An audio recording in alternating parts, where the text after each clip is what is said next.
Pandemi corona ini, Pak. Ya, bagi Gubernur Sumsel Herman Deru mengatakan selama bulan suci Ramadan dirinya menghimbau kepada warga Kota Palembang dan Sumatera Selatan untuk tetap menjaga diri dari penyebaran virus corona. Sesuai dengan anjuran MUI dan ulama, selama COVID-19 di bulan Ramadan, umat Islam diharapkan dapat menjalankan sholat tarawih di rumah masing-masing.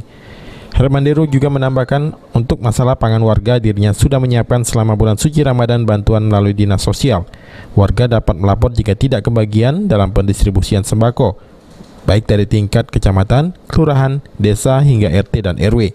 seluruh warga Sumatera Selatan khususnya yang muslim dalam pelaksanaan ibadah Ramadan, puasa Ramadan ini pertama untuk tetap khusyuk jalankan ibadah ini, berdoa untuk keselamatan diri kita dan bangsa kita, dan untuk jika ada penurunan ekonomi yang mengakibatkan ketidakmampuan, pemerintah provinsi menunggu informasi dari warga yang bersangkutan. Dinas sosial sudah membuka ini.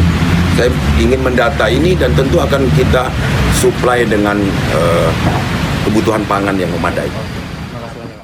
Ade Sunandar, PAL TV.